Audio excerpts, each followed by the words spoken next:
안녕하세요. 뻔뻔한 복덕방입니다. 구독과 좋아요, 알림 설정, 회원가입 부탁드리겠습니다. 오늘 미국 PCE, 그러니까 개인 소비 지출 지표가 예상 밖에 폭발할 거라는 소식들이 전해지고 있는데, 이렇게 되면 지금 어느 정도 예상 수준에서 그리 PCE 지표가 멀리 가지 않을 거라는 전망도 무색해지고, 가뜩이나 증시는 엄청난 후폭풍을 만나게 될 거고요. 가상화폐 시장 역시도 흔들릴 수 있는 여지도 크겠습니다. 엔비디아 역시도 잘 나가고 있는데 붕괴 우려가 커지게 되고, FOMC, 미 연준은 그냥 초비상에 걸리는 거죠. 그동안 금리 인하라는 멘트를 쳐왔는데 실제로 그 인하를 믿는 사람이 과연 얼마나 될까요? 그래도 하반기 인하라는 중앙은행의 노선이 상당히 뒤로 후퇴할 수밖에 없게 되는 상황에 놓이게 됩니다. 그냥 초비상이 걸리게 되는 건데, 이번 주 발표되는 PCE 전망에 따라서 이런 명암은 극명하게 나뉠 것으로 보입니다. 동시에 한국 금융시장도 휘청할 수밖에 없는 영향을 받게 되겠고, 부동산 시장은 말할 것도 없겠죠. 이제 5월이 다 지나고 있는 시점에서 드디어 서울 매물이 이번 달 최고를 찍었습니다. 다소 주춤해지던 모습과는 달리 거의 8만 5천 건에 이르는 모습을 보이고 있는데, 매매가 8만 4천 건, 그리고 전세는 2만 8천 건. 전세 물량이 태부족이라 말하지만 실제 물량은 현장에서 그리 부족한 모습을 보이지 않고 있고, 오히려 늘어가는 추이를 나타내고 있네요. 그리고 다음 달부터 서울 매물량이 하반기까지 꽉 채우기 시작을 하면 거의 3만 채 신규 물량이 터지게 되는데, 전세 물량 부족으로 전세가가 앞으로 더욱 고공행진할 가능성은 별로 없어 보인다는 얘기죠. 그리고 월세도 17,000건으로 늘어가는 추세고요.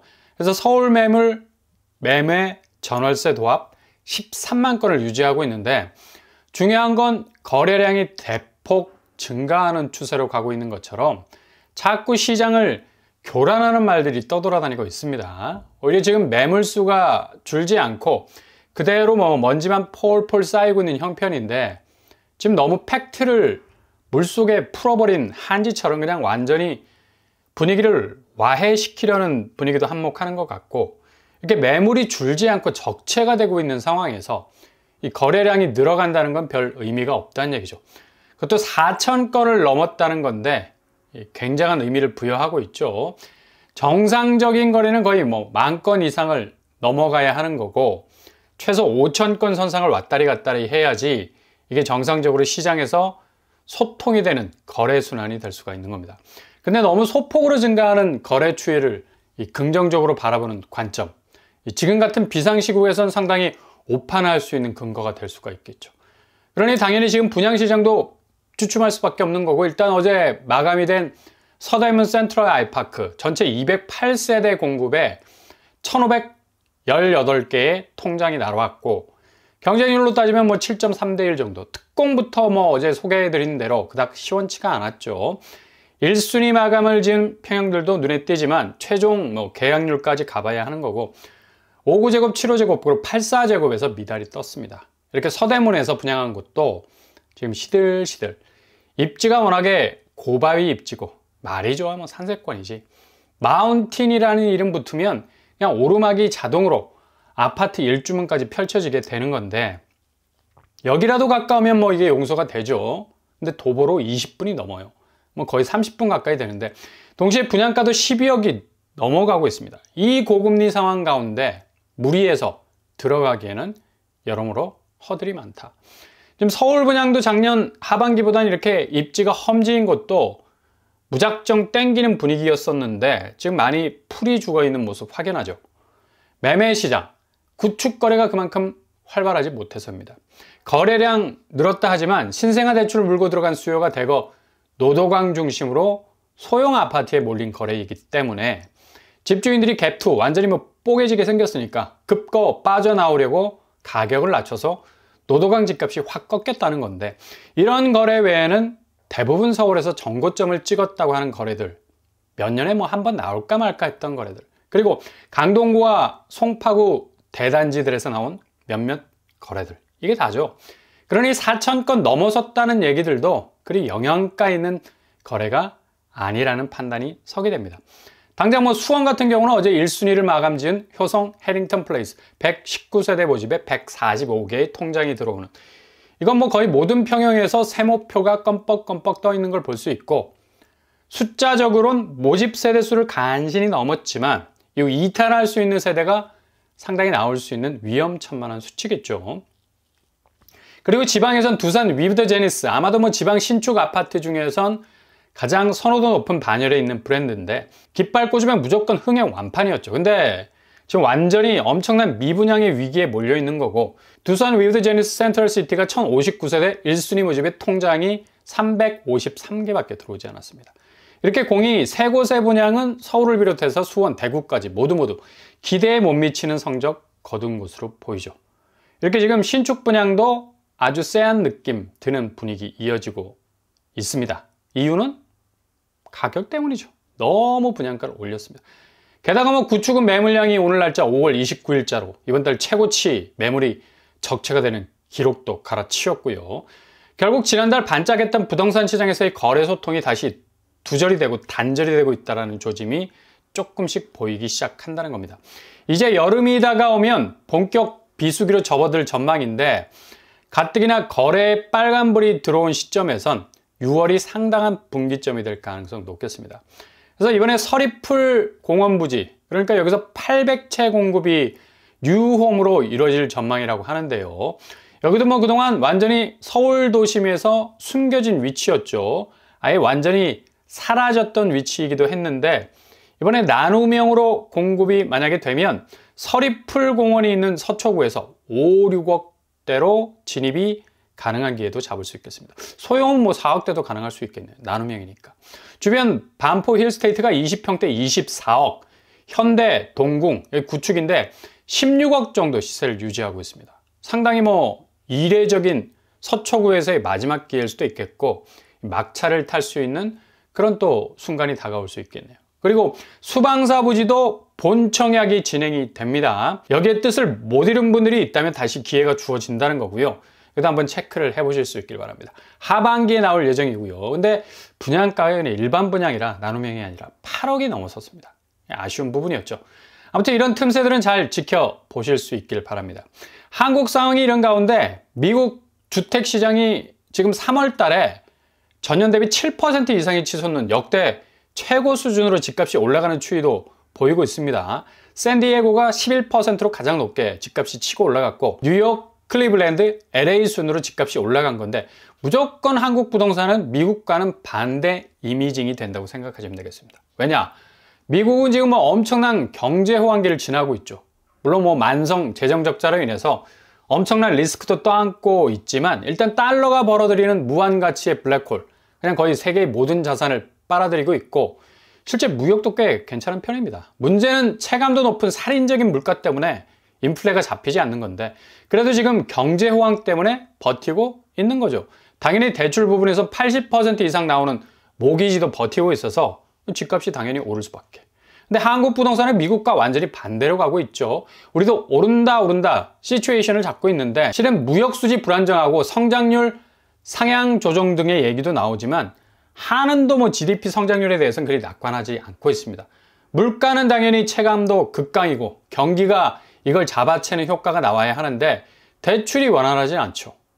그럴 수밖에 없는 게 거의 뭐 1100조에 이르는 가계부채가 발목을 잡고 있기 때문에 대출을 뭐 막무가내 풀기 시작하면 거의 극악의 상황이 벌어지게 될 건 뻔하고, 부동산 개미지옥이 될 리스크 크기 때문에 지금 스트레스 DSR이 전세자금 대출까지도 시행이 될 분위기 잡고 있는 와중에, 미국처럼 부동산 쪽으로 자금이 흘러들어가서 간헐적인 부양, 실개천이라도 흐르면 이게 집값으로 흡수가 돼서 집값이 반등하게 되는 모습을 보이는데, 한국은 지금 뭐 무슨 무대뽀로 집값 상승 반등에 대한 외침이 목이 터질 정도로 나오는지, 지금 거의 모든 부분에서 부동산이 사그라들 수밖에 없는 미국과는 정반대의 모습 가지고 있는데, 그러니 지금 미국 부동산 시장을 반대로 생각하면 한국 그림이 딱 나오는 겁니다.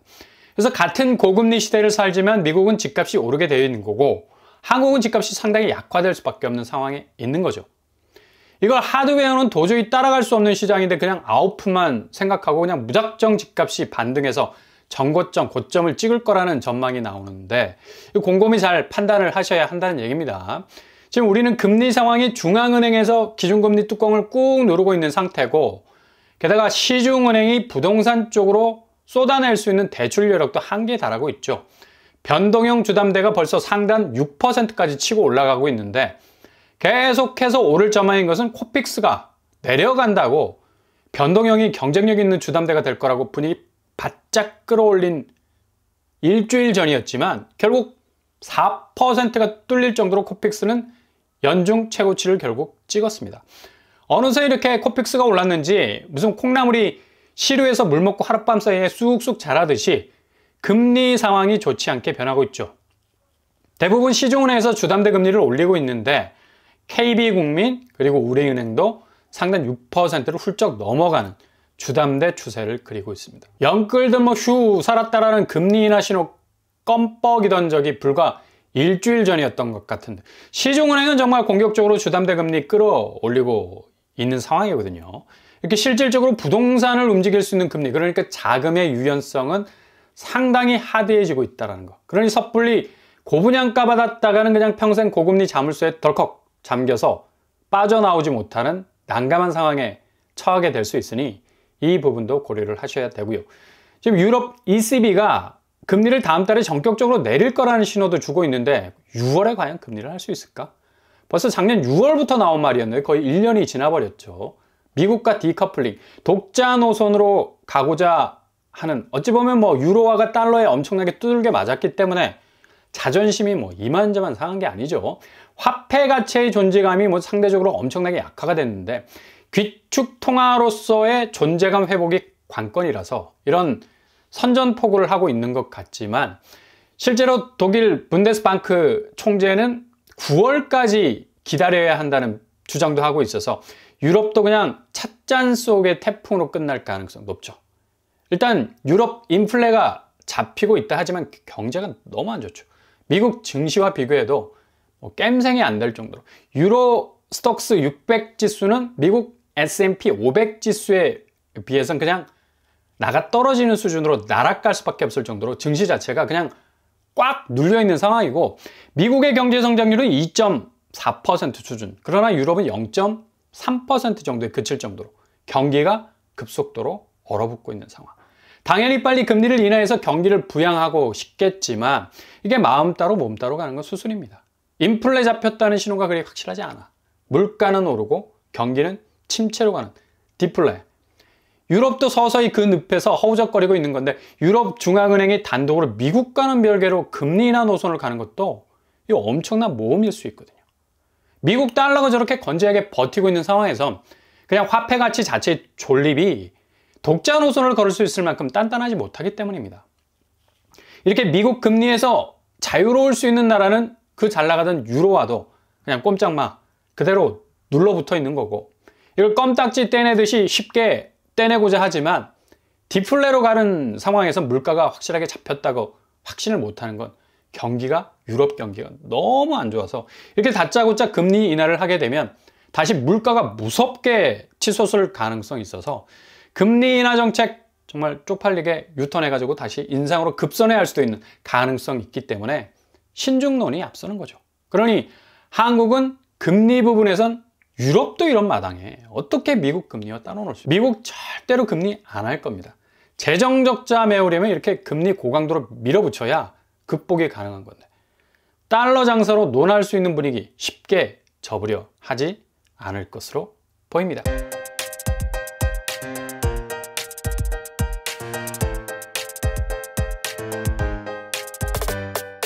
오늘의 부동산 캐릭터죠. 서울 매물이 5월 마지막 주 심상치 않은 모습 보여줬죠. 중요한 건 거래량이 증가하고 있다. 하지만 시장을 반전시키기에는 역부족. 분양시장에서의 이상조짐, 이젠 서울도 시들해지고 있고 경쟁률에서 확연한 모습을 드러내고 있습니다. 결국 구축시장에서의 변곡점도 상당 부분 충격이 크게 나올 것으로 보이고, 일단 부동산에서 자금이 돌지 않는 게 미국 시장과는 완전히 반대되는 모습이죠. 유럽이 금리를 인하하려 하지만 결국 미국의 통제선 밖으로 나가기에는 버거울 것으로 예상이 되네요. 그리고 늘 틈새 시장 잘 훑어가면서 좋은 기회 잡으실 수 있기를 바랍니다. 오늘도 응원합니다. 항상 여러분의 길이 꽃길만 되실 수 있길 바랍니다. 이상으로 뻔뻔한 법독방을 마치겠습니다. 구독과 좋아요 부탁드립니다. 감사합니다.